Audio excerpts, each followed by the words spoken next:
So without further ado, I'm going to pass it off to our Executive Director, Nathaniel Stinnett. Thank you, Shannon. And thank you, everybody, for spending a little bit less than an hour with us this evening. I appreciate it. For those of you who don't know me, I'm Nathaniel Stinnett, the Executive Director of the Environmental Voter Project.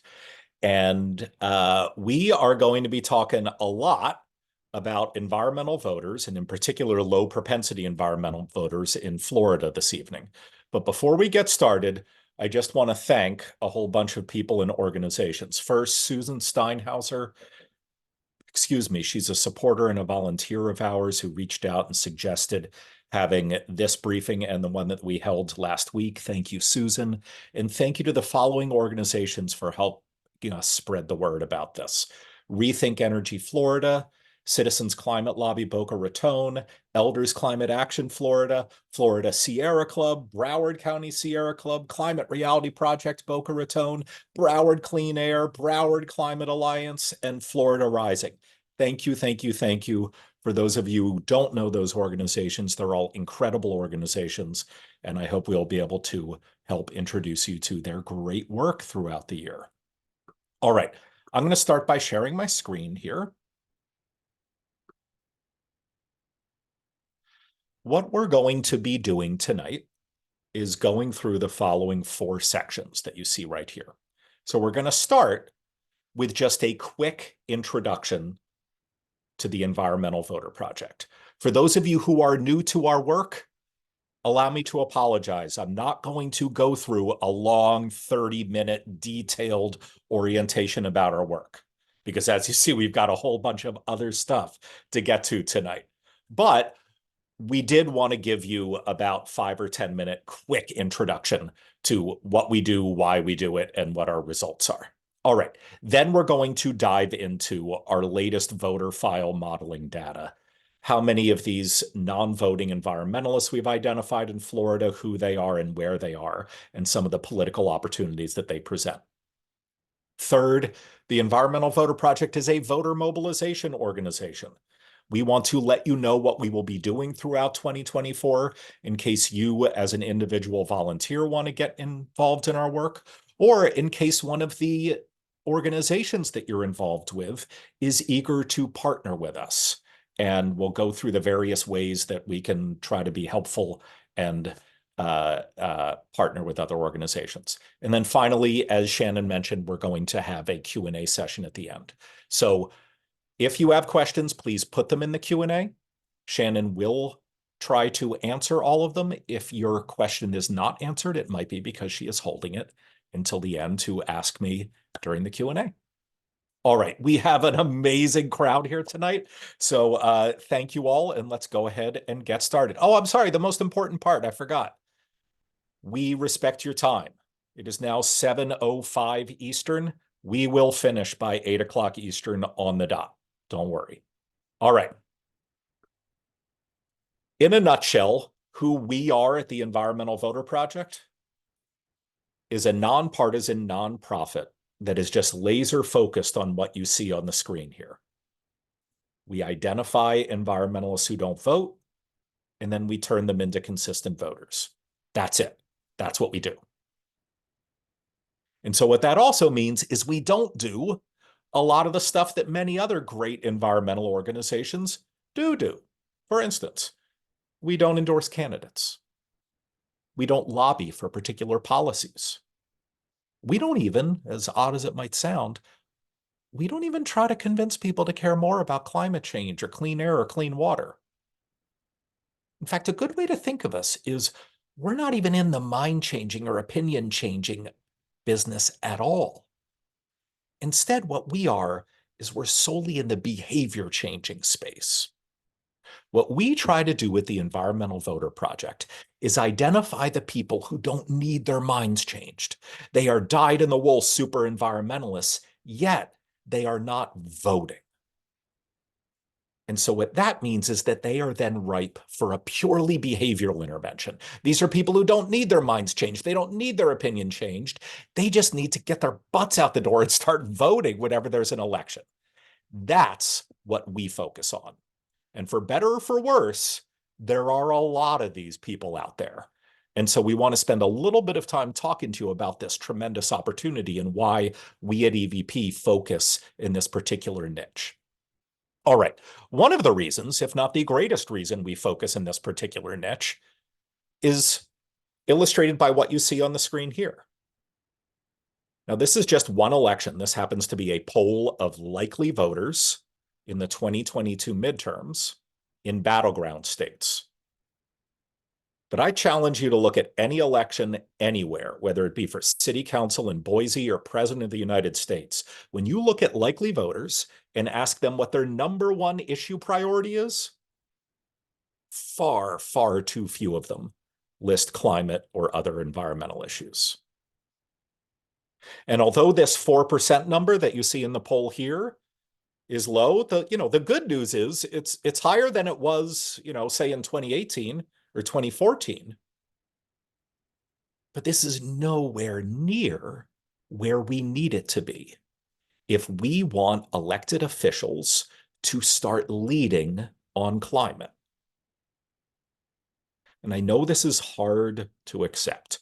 We in the environmental movement, anybody in the advocacy and political space, likes to pound their chest and pretend like they're so powerful, and those stupid politicians just don't understand how powerful we are. But when they wake up and realize it, boy, are they going to be in trouble. I'm not sure we're doing ourselves any favors by saying such things and by thinking that way. The truth is, we're not nearly as powerful as we need to be. If we want to scare or force politicians into leading on climate, we can't accept numbers like 4%. We need to get so many voters listing climate or the environment as a top priority that nobody runs for anything anywhere without saying, oh man, I need to lead on climate or I might not get to be a politician anymore. And this is important for a few reasons. One, it's important because if we don't have enough voters prioritizing climate and the environment, we often don't elect the so-called right people.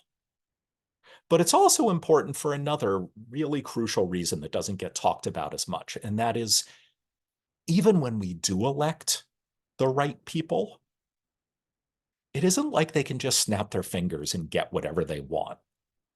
They still need to pick and choose what they're going to spend their precious political capital on. And I'm sorry, they're not going to spend it on the thing that 4% of voters list as their top priority. This is why we in the climate movement need to get a dramatically larger number of voters listing climate as their top priority. So that's the problem that we're trying to solve at the Environmental Voter Project. Now, as you can imagine, there are two ways of approaching this, right? You could either talk to a whole bunch of voters and say, hey, you should care more about climate and message to them in ways to change their minds. As I just said, we don't do that, though. We try to take the other approach, which is let's find the people who already care deeply about climate and the environment, yet aren't voting, and turn them into new voters. And the reason we do that is twofold. First, we live in a moment in time where it's become increasingly hard to change anybody's opinion about anything, especially things having to do with climate and other environmental issues. So that's hard work. That doesn't mean it's unimportant, but it's hard and expensive and messy to try to change people's opinions. But the other reason we focus purely on behavior change is that in poll after poll and in all of our research, we've dug into this 4% number and the numbers we see in other polls. And we've come to realize one really interesting thing. And that is that the reason so few voters list climate or the environment as a top priority is not because too few Americans do. If you step back and broaden your aperture and just don't look at likely voters, but look at, say, all registered voters or all eligible voters, it turns out there are tens of millions of Americans who care so deeply about climate or the environment that it's their top priority. So why aren't they showing up in polls like this of likely voters? Well, for one pretty simple reason. Turns out that environmentalists don't vote. Or at least they're not voting as often. And at as high rates as the rest of the electorate. And just to give you a few numbers, you can see last time there was a presidential election, 8.1 million already registered voters, they were already registered, who list climate or other environmental issues as a top priority, just didn't bother to go out the door on election day and cast a ballot. 8.1 million. In an election that was decided by, I think, 43,000 votes in 3 states. In the 2022 midterms last year, 13 million already registered super environmentalists didn't vote. This is an enormous opportunity. And I know some of you might see numbers like this and be really frustrated and think like, oh my God, like, what, are you serious? Why aren't all these people voting? And I share some of your frustration. But I want you to take a minute to think about the opportunity as well. Because what these millions of super environmentalists aren't are people whose minds we need to change. No, we don't need to change their minds. They're already with us. We just need to change their behavior. And I won't claim that's easy. Of course it isn't, but it is easier. And I'll quickly walk you through our process and some of the results that we're getting before I get to our Florida data. But before I do that, I do just want one more slide on sort of the size of this turnout problem, because I realize that we just put some big numbers up here for you. So let's drill down just a little bit so you get another sort of perspective of this turnout problem within the environmental movement. This same poll that I showed you here of likely voters in battleground states in the 2022 midterms, when you dig down into specific states, like here is Nevada and here is Pennsylvania, you'll see the data can be broken out among likely voters and unlikely voters. So what we're looking at in this slide is registered voters were asked the importance of climate change when choosing a candidate. And you can see among likely voters in Nevada, 5% of them said climate was their single most important factor when choosing a candidate.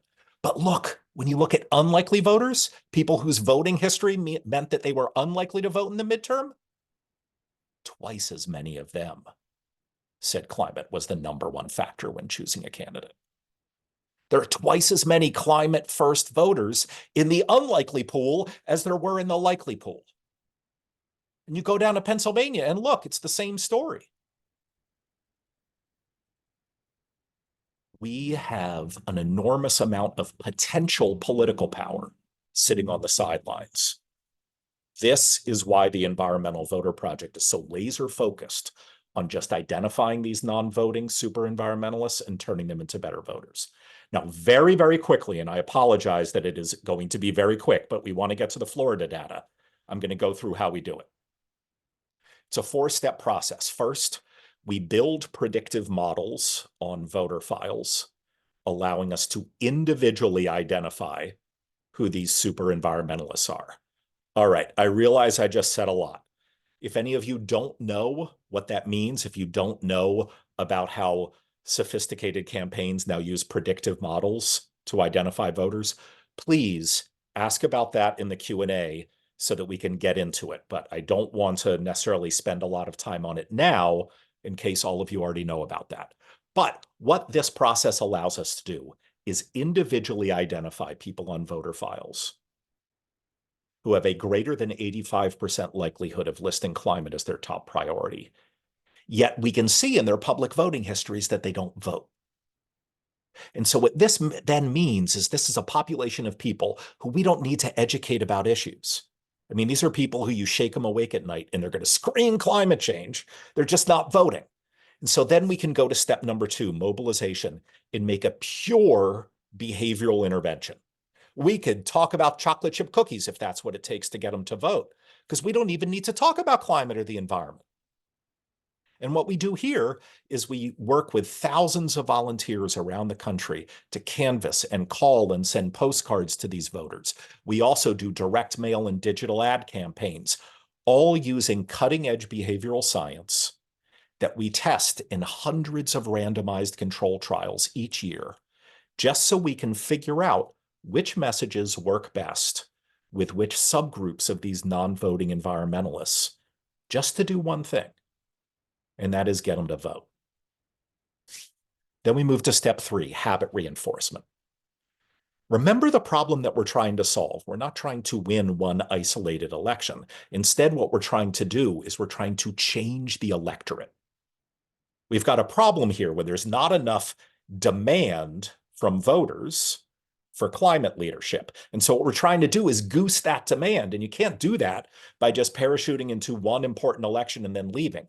And so we take habit reinforcement really seriously. Just this year, 2023, we mobilized voters in 222 different elections. And I admit, not all of them were important for environmental policymaking, but every single one of them was important if you're in the business of changing people's habits. Because you don't need to be a behavioral scientist to intuitively understand that you can't change people's habits by only talking to them once every 2 years when there's a big, sexy federal election going on. That's not how you do it. And so another thing that we take very seriously at the Environmental Voter Project is working year-round in elections, big and small, to turn these non-voters into new voters, into consistent voters, so that we eventually can get to step 4 and really start changing the electorate. Because our ultimate goal is to stop talking to many of these environmentalists because they become such consistent voters that campaigns start targeting them, campaigns start polling them, and all of a sudden, anybody who's running for anything from president down to dog catcher says, holy moly, where did all these environmentalists come from? Because at the end of the day, whether you vote or not is public record. And if you are an environmentalist who does not vote, I hate to break it to you, but politicians don't care about your priorities. Why on earth would they? Why on earth would a politician care about a non-voter? Non-voters don't decide who wins elections. No, politicians care about winning or losing an election. And so what we try to do at the Environmental Voter Project is goose that demand among voters, not non-voters, but voters, for politicians to lead on climate. We are operating in these 19 states. Obviously, we're going to focus on Florida today, but if you have any further questions or you're curious about any other aspect of our work, please go to environmentalvoter.org/about. Very quickly, I'm going to get into our results, and then we're going to jump to Florida. How do we measure our impact in doing this? Well, we do it in 2 ways. The first is to measure our impact in specific elections. The way that we do this is we submit our work to what's called randomized controlled trials. Very briefly, let's say we identify 800,000 super environmentalists in Florida who are unlikely to vote in next year's presidential election. What we do not do is immediately start communicating with all 800,000 of them with this behavioral science tested messaging. Instead, before we talk to a single voter, we randomly separate them into 2 groups. One is a treatment or intervention group, and the other is a control group. Usually it's about an 85% to 15% split. And that control group of low propensity environmental voters, we never talk to them. We never send them any of this behavioral science informed messaging. We just set them aside and leave them there. Then the remaining 600, 650,000, they're the ones that we canvass and call and send postcards to and direct mail and digital ads. Then the election happens. We still don't know how we did. But a few months after the election, voter files are updated. And to repeat something I said a few minutes ago, whether you vote or not is public record. Who you vote for is secret, but whether you vote or not is public record. And what we're able to do then is compare how many of these low propensity environmental voters in our control group voted and compare that to how many voted in our treatment group, the people who actually got our messaging. And as long as that initial separation process was truly random and the numbers are big enough, what that then enables us to do is isolate what our sole impact was on turnout while controlling for all other variables. If it was raining in Miami and that depressed turnout, well, we've controlled for that. There are proportionately just as many Miami residents in our control group as in our treatment group. We controlled for that. If the Biden campaign spends $1 billion mobilizing voters in Florida, well, we've controlled for that. Unless they hacked into our system and decide to only talk to people in our treatment group and not our control group, we control for those things. And what this allows us to do is two things. One, it allows us to test which messages work and don't work, but it also allows us to isolate what our sole impact was on turnout. And just since 2020, you can see in all of these elections here, we got statistically significant results proving that we were solely responsible for increasing turnout by as much as 4 percentage points in local elections, as much as 3.6 percentage points in primaries, and as much as, gosh, I don't know, 2 percentage points, it looks like, in general elections, statewide generals. These numbers might not seem like a lot to you, but ask Donald Trump how big a deal 1.8 percentage points is in Pennsylvania. These numbers are a big deal in the politics business. All right, finally, the second way that we measure our impact is over the long term. Since we launched our one state, wasn't even one state, our one city pilot program back in 2015, the Environmental Voter Project has now spoken with over 9.5 million unique individual environmental voters. This is as of last spring. And remember, by definition, we're only talking to someone if they aren't very good at voting. And so then what we do is we track these people throughout time. And many of these people we've continued speaking with, others have become good voters and we've stopped speaking to them. But as of last spring, out of those 9.5 million infrequent or non-voters, almost 1.5 million of them had become such consistent voters that they had voted in their most recent federal election, their most recent state election, and even their most recent local election. They had become such super voters that no matter what you were running for, you would look at the voter file and say, oh yeah, they're going to vote. Let's send someone to that person's door. Let's poll them to figure out what issues they care about. Now, one thing I want to be clear about, though, even though we're extraordinarily proud of this metric, this does not have the same rigor as the last metric I mentioned to you, the randomized control trial. I cannot claim that we are solely responsible for making 1.5 million super voters out of non-voters. In fact, we're almost definitely not solely responsible for it.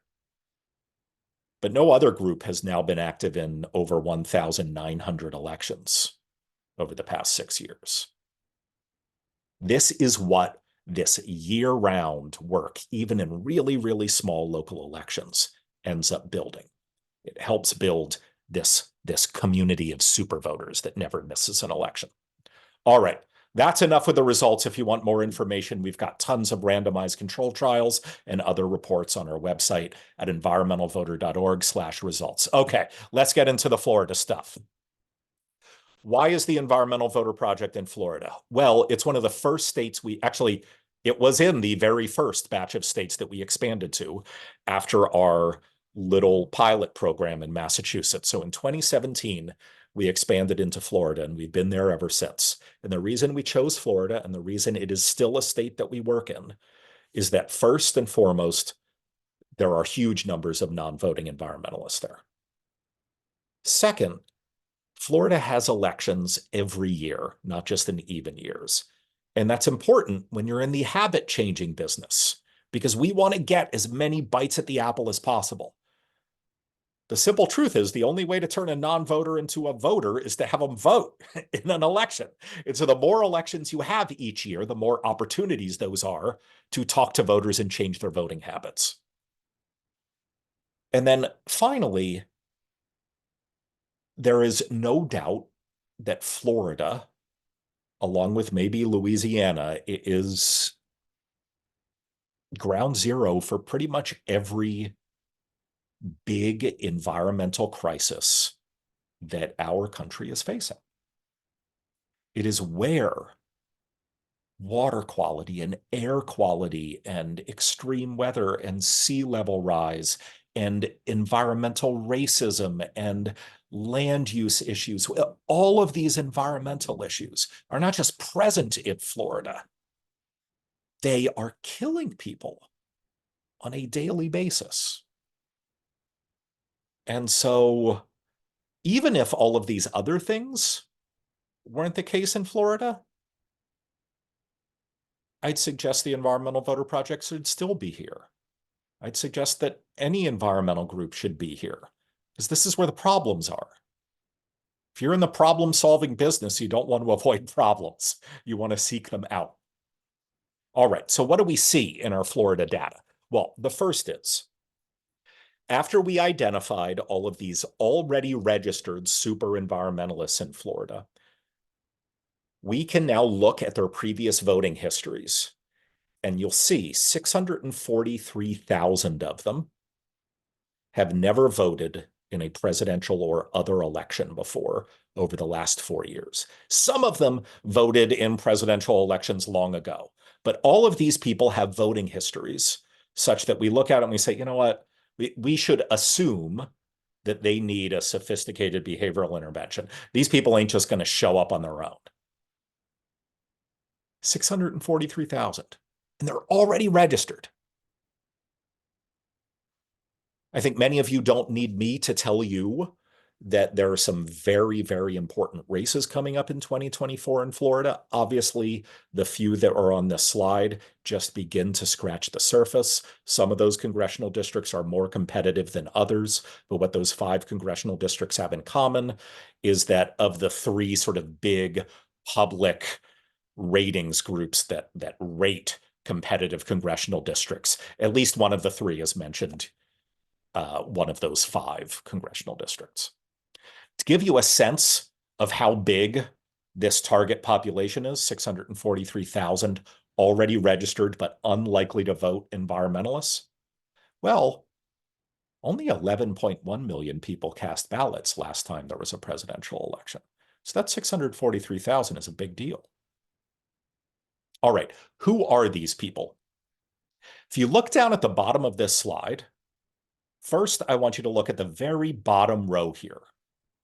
What that tells you is what the demographic breakdown is of all registered voters in Florida right now. So for instance, 8.1% of registered voters in Florida are age 18 to 24. 15.8% are 25 to 34. Okay, so that's what the percentage breakdown is of all registered voters in Florida. Then the line above it that says EVP targets, that's this 643,000. Those are the people who are these super environmentalists who are unlikely to vote. Now, they too are registered, so they're a subset of this bottom group. But what we wanted to do is not just tell you, hey, this is how many, really young unlikely to vote environmentalists are. We wanted to give you a baseline of all registered voters so you can see whether it's disproportionately young or old or female or male or what. All right. The first thing that should jump out at you is, whoa, is this a young population? That probably comes as no surprise to you. You'll see that close to 80% of these unlikely to vote environmentalists in Florida are below the age of 35. And that pretty much tracks what we see in our other 18 states. This is a little bit younger than we see in some other states, but not by a lot. Then you'll see, yep, middle-aged, not many of them, people in their 50s, very few of them. Oh, and then it pops up again among older voters. That also is not unique. That is something that we're seeing in all of our states. It is no longer accurate to think of people who care about the environment are really young, and then the older you get, the fewer of them there are. No, no, no, no, no. That is absolutely not the case. We consistently see that it's middle-aged people. It's people in their 40s who are the problem, or people in their 50s or lower 60s. They're the ones who are the least likely to list climate as their top priority, and also the least likely to be a low propensity environmental voter. But even if you take vote propensity out of it, we see this sort of Nike swoosh in the age distribution there. All right, when we look at sex data, and it is sex data, voter file data doesn't have a gender breakdown, it has sex breakdown. Well, this is interesting. You'll see there's a gender gap here. There are about 8 percentage points more women who are low propensity environmental voters than men. But that's actually not different at all from the underlying baseline of registered voters. And so there is essentially no gender gap in Florida when we're talking about these low propensity environmental voters. And what's interesting there is that we do see a gender gap in almost all of our other states. In almost all of our other states, women are disproportionately likely to not just list climate as a top priority, but they are also disproportionately likely to be a low propensity climate voter. So it's interesting that we don't see a disproportionate gender gap in Florida among our targets. If you look at the race breakdowns here, you will notice that this population of low propensity environment first voters is disproportionately made up of people of color. And that does not come from it being a disproportionately Hispanic population. Now, that doesn't mean that Latinos in Florida don't care about the environment. It certainly does not mean that Latinos in Florida are super conservative and don't care about these things, although oftentimes it seems like that's what the media is trying to say lately. No, there are significant numbers of all different types of Hispanic voters and different types of Hispanic communities who do care deeply about climate and the environment and list it as their number one priority. But not a disproportionately large population in Florida. It pretty much tracks the baseline of registered voters, which is about 18 or 19%. No, where the big shift is happening is you'll see it's among Black voters. Black voters only make up 14% of registered voters in Florida, but they make up 29% of this population of low propensity environmental voters. Similarly, AAPI voters are almost twice as prevalent in this population of low propensity environmental voters as they are in the underlying baseline of registered voters. And those two things are also things that we see in other states. Another bit of demographic information. We've looked at this population by income distribution. Now, the only data that was consistently available was simply the binary of, is someone likely to make over $100,000 a year? And yes, I am aware of how absurd that is. That's a very weird way to have a cutoff, and just sorting it into two groups might not tell you anything, but we thought it was better than telling you nothing about income distribution. So first, let's look over here on the left. When we look at all registered voters, a little bit over 47% of them in Florida are likely to make $100,000 or more each year. And to be clear, I said all registered voters. If we were talking about all eligible voters or all citizens or all adults, that would be a different number. But 47% of registered voters. Now, if we just look at the environment first registered voters. So again, we're not over here. We're not worrying about vote propensity yet. Over here, 35% of them make 100,000 or more each year. So this population of people who care deeply about climate and the environment, far fewer of them make 100 grand or more each year. And again, I'm aware of the fact that that's a weird, arbitrary cutoff, but it's what we've got. All right, now let's bring in vote propensity as a variable. When we look at the population of registered voters who are unlikely to vote in 2024, obviously, it's a much lower income bracket. 30% of those registered voters in Florida are unlikely. I'm sorry, of the unlikely voters in Florida in 2024, 30% of them are likely to make 100 grand or more. Only 16% of the environmentalists who are unlikely to vote make 100 grand or more. So it's pretty much the same distribution as before you layer on vote propensity. It's a little bit bigger of a gap here, but only a little bit. So overall, what we're talking about here is when we focus on these low propensity environmental voters in Florida, some very, very big picture demographic trends that we're seeing are, yes, they are disproportionately young, although there's a little bit more nuance there than you might imagine. People over the age of 65, there are a significant block of them too. There isn't really a gender gap. They are disproportionately people of color, especially Black and AAPI voters, and they are disproportionately lower income people. That's who these low propensity environment first voters are in Florida.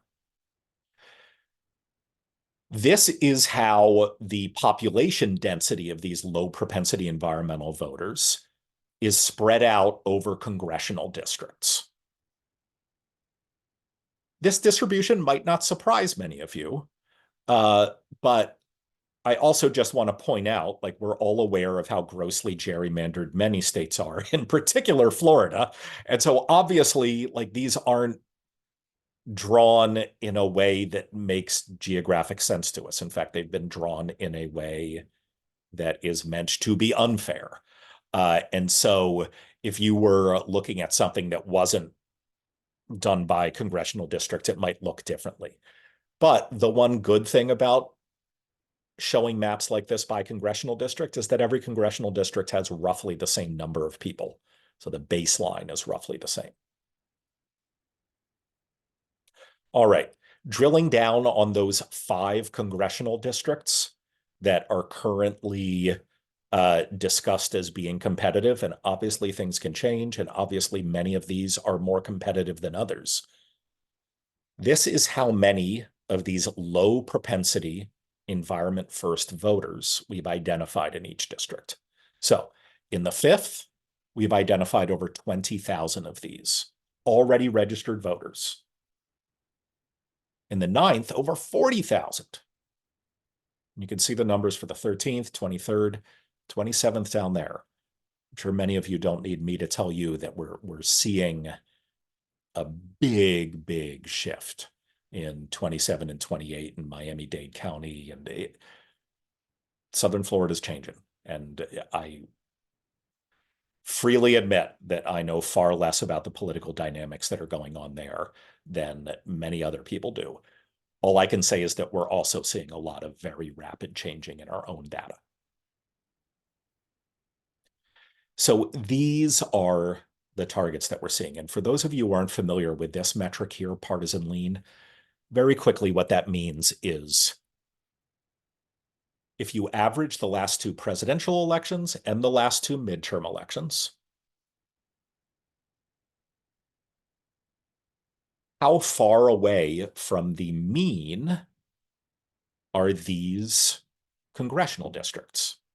So this R plus 11, that means this district trends 11 points more Republican than the average congressional district if you're looking at the last 4 federal elections. The 9th is D plus 8. It trends 8 points more Democrat. The 27th is even. Now, does that mean that the 27th is up for grabs? No, there are other political dynamics, right? First of all, if you look at the last 4 federal elections, well, things have changed. Things have changed over the last 8 years. Maybe, you know, like you could argue, or last 7 years, you could argue that maybe that's too long a tail to take an average from. Also, there are the benefits of incumbency and things like that. So lots of things go into play. But we did think it was important just to offer some type of metric so you understood what sort of the baseline geopolitical reality was in these congressional districts. All right. We at the Environmental Voter Project, as I mentioned, are going to be spending every day and that's not hyperbole, literally every day, starting on January 2nd, we're going to take New Year's Day off, but starting on January 2nd, we are going to spend every day contacting voters. We might not have a scheduled phone bank every day, but if you are trained, we will have opportunities for volunteers every day to either make calls or write postcards or knock on doors. Every single day we have opportunities for you. And you can go to environmentalvoter.org/get-involved to always see those opportunities. But just in particular, the stuff that's already on the calendar for us, it's already on the horizon, is State House District 35 has a special election coming up. We already have up on our website forms where you can RSVP, get the Zoom credentials, and show up and get trained and call these low propensity environmental voters in HD 35 to get them to the polls. And those are scheduled for January 2nd and January 9th. And to be clear, this is important, not just because that election is important, but it's also important because the best way to make a new voter in November is to start talking to them now, is to get them voting now. Then we will move on to likely, you'll see an asterisk is there, we will likely be mobilizing people for the presidential primary. I say likely because, as many of you are probably aware, it's not yet clear whether there will be a Democratic presidential primary in Florida. And if there is just a Republican presidential primary in Florida, we may end up spending our time mobilizing our voters in other states in February and March, but we're not sure yet. We're not sure yet. Then many counties have lots of municipal elections in April and May. You better believe we'll be mobilizing people for those elections, not just because local climate policy is important, but because good habit making is important. And we want to make consistent voters. We will then move on to the state primary and then finally the general election. And I want to be clear. We want you to be involved as a volunteer. It's easy to train you. You sign up online. We will train you. We will give you a proven script. One of the benefits of running all these randomized control trials is we can say to every volunteer that what we are asking you to do has been proven in a randomized control trial to increase turnout with statistically significant results. We will never ask you to do anything unless we have proof that it increases turnout. Once you get trained, you can do a lot of this stuff on your own, whether it be writing postcards or making calls. You can do it on your own. And if you don't see something scheduled on our website, if you're able to get a group together, we'll do a phone bank for you over Zoom, just for you and your group.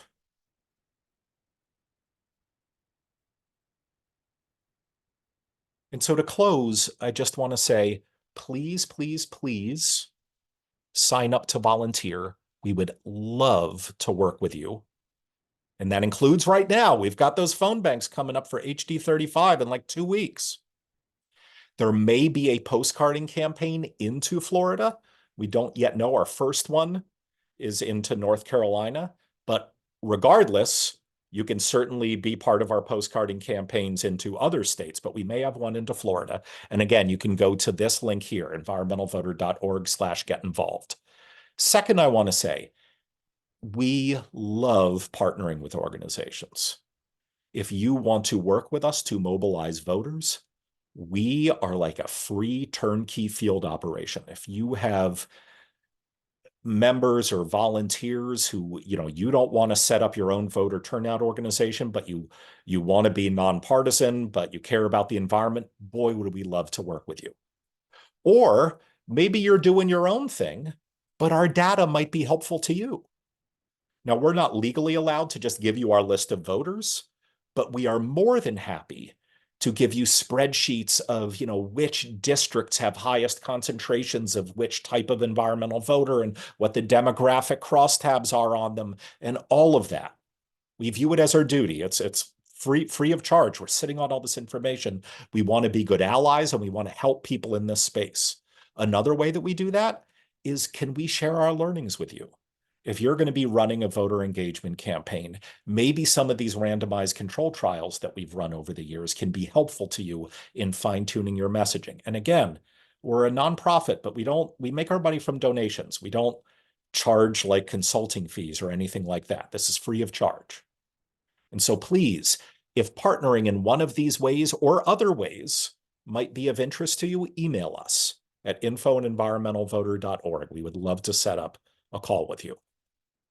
And then finally, the last thing before we get to the Q&A, we would love your support for our work. I'm not one of those people who is like nervous or ashamed to ask for help.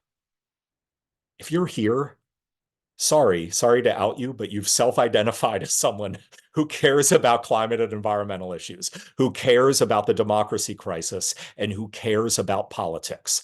And we're 10.5 months away from, I'm sorry, the most important election of our lifetimes. We know who our targets are. We know from hundreds of randomized control trials that our messaging works. All we need are the volunteers and the funds to make it happen. And so if you would like to introduce the Environmental Voter Project to some of your friends, I would love to get on a Zoom with your friends and colleagues to talk about our work, answer their questions, and see if they want to get involved. Or if you would like to donate to support our work, you can do so at environmentalvoter.org/donate. Last year, we had over 9,000 individual donors. That's how we fund our work, is through individual donations. All right, we've got 12 minutes left for Q&A. I am really, really excited for your questions. So Shannon, what do we got here? Yeah, I've answered this one in the chat, so if you asked it, check it out. But we had a number of people ask how we define like environmental voter or climate voter. How do we decide, like some people are more climate, some care more about land and water. Could you elaborate on that? Really, really great question. So let me answer it in a few parts because I think there are a few important parts of this. The first is we are not just climate specific or clean air specific or clean water specific. If anybody prioritizes climate change, clean air, clean water, other environmental issues as a top priority, that is good enough for us. So it's that catchment of issues. Now, the second thing is, how do we figure that out? Well, when we build these predictive models, the questions that we use to identify a whole bunch of these so-called environment first voters is we isolate people who respond to polls saying that either climate change is their number one priority or, clean air, clean water, and the environment is their number one priority. So those are like the two tops of the funnel. If you're a climate first person or a clean air, clean water, and the environment first person, you go into the funnel and go into our, into our bucket. And then the third thing that I'll just say is the first part is also important. We are not interested in mobilizing people for whom climate or other environmental issues is a second or third highest priority. That's not to say those people aren't important. Of course they are. They're very, very important. But there are so many of the people who list it as their number one priority who aren't voting that we at least want to hit them first before we go to people who list it as a second or third priority. And so all of this leads to our own very idiosyncratic, I mean, any definition around issues is going to be idiosyncratic, but our own idiosyncratic definition of an environmental voter, or sometimes I use the shorthand climate voter, is these are people who either list climate change or clean air, clean water, and the environment as their number one priority over all other issues. And finally, I'll just say the reason we choose that as our idiosyncratic definition is, remember, that then allows us to bypass the hardest, most expensive part of politics, which is issue education and changing opinions and changing minds. We want that tip of the spear. We don't want people who are climate curious. We don't want people who have it as their third priority. We want only people who have it as their first priority. So then we only need to worry about getting them to vote. So I hope that makes sense. This is a two-parter based on two different questions. What are our most effective tactics to reach these folks? And what are some effective messages that folks, volunteers might use to reach them? Great questions. Okay, so first let me go over the tactics, then I'll talk about the sort of the waterfall of effectiveness, and then we'll go into some of the messages. So we do volunteer canvassing, volunteer calling, volunteer postcarding, direct mail, and digital advertisement. So those are the 5 ways that we message to these voters. The question was about effectiveness, but I'm going to add to it a little bit and talk about both effectiveness and efficiency, because we pay attention to both of those things. And just so you understand the difference between those two things, when we talk about effectiveness, we're really talking about like, what is the maximum boost in turnout you could get from a particular intervention, from canvassing. A good canvassing operation might be able to boost turnout 4 or 5%. Whoa, that is the potential to be really effective. A phone banking campaign might boost it as much as 1.5%. So it's still effective, but it's the potential for canvassing is much more effective. So the potential for boost in turnout per contact made. That's what we mean by effective. When we're talking about efficient, we mean, okay, well, how much can you increase turnout per dollar spent or per volunteer hour spent? Because canvassing might be really effective, but if you're in a neighborhood where it takes you 2 hours to only knock on 3 doors and then you only talk to one person, well, maybe you start to care more about efficiency than you do about effectiveness. And so we really pay attention to both of those things. Obviously, the last thing that I'm going to talk about is important here, messaging. If you have crappy messaging, nothing is effective and nothing is efficient. If you have great messaging, a lot of things are effective and a lot of things are efficient. But by and large, the most effective interventions are still door-to-door canvassing above all else. One human being talking to another human being in person is still the single best way to turn a non-voter into a new voter, period. After that, I would say it's a kind of a tie between direct mail and really depending on the message, digital ads and volunteer postcards. Then I would say, really depending on the message, phone calls. We've had phone calling campaigns that have been more effective than postcarding and digital ad campaigns. But it really depends on the message. For efficiency, oftentimes direct mail is the most efficient, even though it is very expensive. The return, what we call the CPAV, the cost per additional vote created off direct mail, is pretty amazing. It's pretty incredible. Digital ads are also really, really efficient as well. All right, final thing, particular messaging. I could talk about this forever. I give like 2-hour lectures on the behavioral science behind different messages. So the first thing that I'll just say is on our YouTube page, we have a mini briefing on a few of our messaging experiments that were proven to be really, really good at increasing voter turnout. So I would suggest that you all visit that. I think Shannon is probably searching for the link and we'll put it in the chat if she hasn't already. But very, very briefly, I will say you are always best off with your messaging if you are treating voters as social beings rather than rational beings. What do I mean by that? You should not try to rationally convince people of the value of their vote. You should not go up to people who care about climate change. And although this is counterintuitive, you should not say, oh, you care deeply about climate change. This is why this election is important for the climate. And so you need to vote for candidate X. I know that sounds like what we ought to be doing, but experiment after experiment after experiment has shown that that actually does not increase turnout.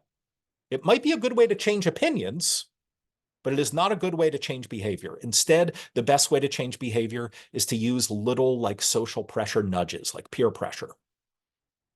Say, hey, did you know last time there was an election, 137 people on your block of Main Street turned out to vote? Or send them a postcard saying, hey, just want to remind you who you vote for is secret, but whether you vote or not is public record. We know it's important to you to be a good voter. Take advantage of these social norms that people want to do what their neighbors are doing. People want to be thought of as good voters. These social normative identity-based messages are always the most powerful. And I know we're running out of time and I want to have one more question, but just the final example I'll give, because it's something that probably many of you have experienced, but I want you to think of it in a different way. I want you to think of it in sort of a behavioral science way. Many of you have probably knocked on doors. And if a voter has come to the door and you're trying to get them to vote, you've gotten them to sign a pledge card saying that they're going to vote, even though you wouldn't have been knocking on their door unless they were an awful voter, right? Well, the reason that technique is powerful is because one of the strongest societal norms we have is that we all want to be thought of as honest and trustworthy people. And so if you can get someone who's a crappy voter to tell you that you're going to vote and even write it down on a pledge card, that's like a trap closing on their legs, because then you can come back to them right before the election and say, hey, I just want to remind you, remember, we spoke to you a few weeks ago and you said you were going to vote? Well, Tuesday is the election, and that's your opportunity to follow through on your promise. And we know it's important to you to be someone who keeps their promises. And so now, instead of me trying to convince someone of the value of their one vote over a denominator of millions, I'm equating the act of voting with whether they're an honest person or not. And that is far, far, far more powerful. All right, we've got time for one more question here. All right. I know you've said this, but if folks are going to do one thing between now and November to mobilize Florida environmental voters, what would you suggest? Oh, wow. Okay. Uh, well, I mean, if you've got $1 million to donate to the Environmental Voter Project, you could do that.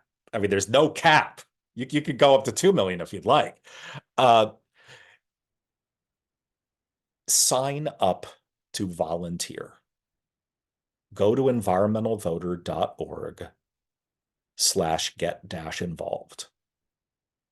Maybe you're saying to yourself, oh, I don't like talking to strangers.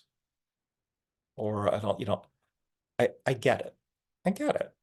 You're kind of weird if you do like talking to strangers. Let's admit it.